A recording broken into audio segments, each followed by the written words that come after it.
Hi, I'm Dr. Natalie Marks, and I'm here with another Fountain Report conversation. Joining me today is Dr. Dana Varble, and she is the Chief Veterinary Officer of NAVC.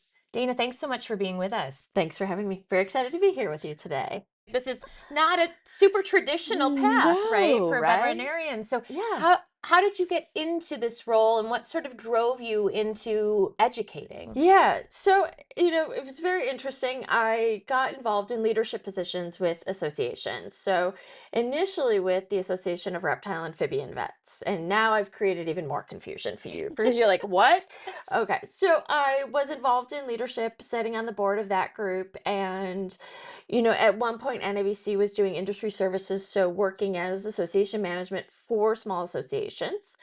And at the time, ARAV's executive director, Dr. Wilbur Amond, was retiring and he was a veterinarian.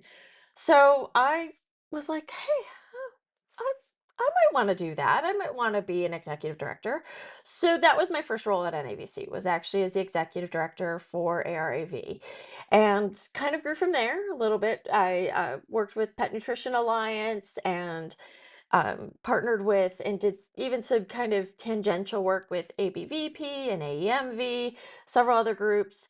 And then, kind of around that time, NAVC decided to shift away from association services. So I still love those groups. They're still a little bit of my heart went with them, but I started to shift over to more our education arm and working with the team, the programs team that did our educational programs at VMX, at NAVC Skill Shop, at several other groups. So there's a lot of education resources out there now Yeah. for veterinarians, technicians, and certainly all the hmm team members.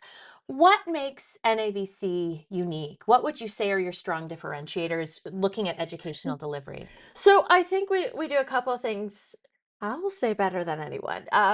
One, we've always approached veterinary medicine from a team perspective. Mhm. Technicians have been members of our board of directors very, very early, not in the last 10 years, but much, they've always been a big part of our leadership.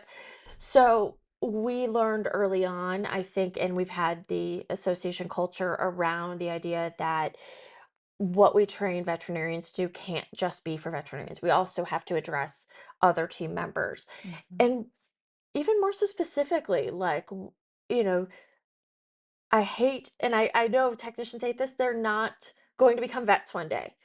That's a profession. It needs its own professional education focused on what technicians and nurses truly do in their profession, not what they can do to support the veterinarian or how they can help out, but what they can do for themselves to, again, advance themselves within their profession, seek satisfaction within their profession, how we can help them really elevate their profession, and that type of thing. And now we're really even more so, reaching out across the spectrum, and that's always been our goal. Have special education for CSRs now, have things that Mhm. are just for that front office person. That's a whole profession.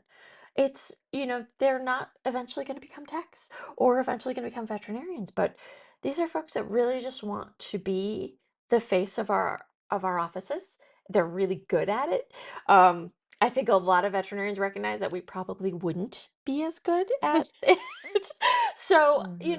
how can we support them and how can we better them? And then also just even across the professional field, like, how do we support industry veterinarians? How do we continue to support those in production animal, mixed animal practice, exotics? So we would rather be the group that you can come to if you're exploring different parts of the profession. Mhm. I love specialists, and they have their own education and their own ways of really deepening their knowledge. I love the specialty groups to do that. I want to partner with them so that they can bring that information to a wider part of the profession. But our focus has always been like all of the interesting ways that you can be a veterinarian or a veterinary nurse or a CSR or a practice manager, all Mm. those things. So Yeah. Well, Dr. Dana Varble, again, Chief Veterinary Officer of NAVC, thank you so much for your time today and for all the work that you're doing for our profession. thank you. It's great to talk with you. Again, I'm Dr. Natalie Marks here with a Fountain Report conversation. Thanks for joining us. We'll see you next time.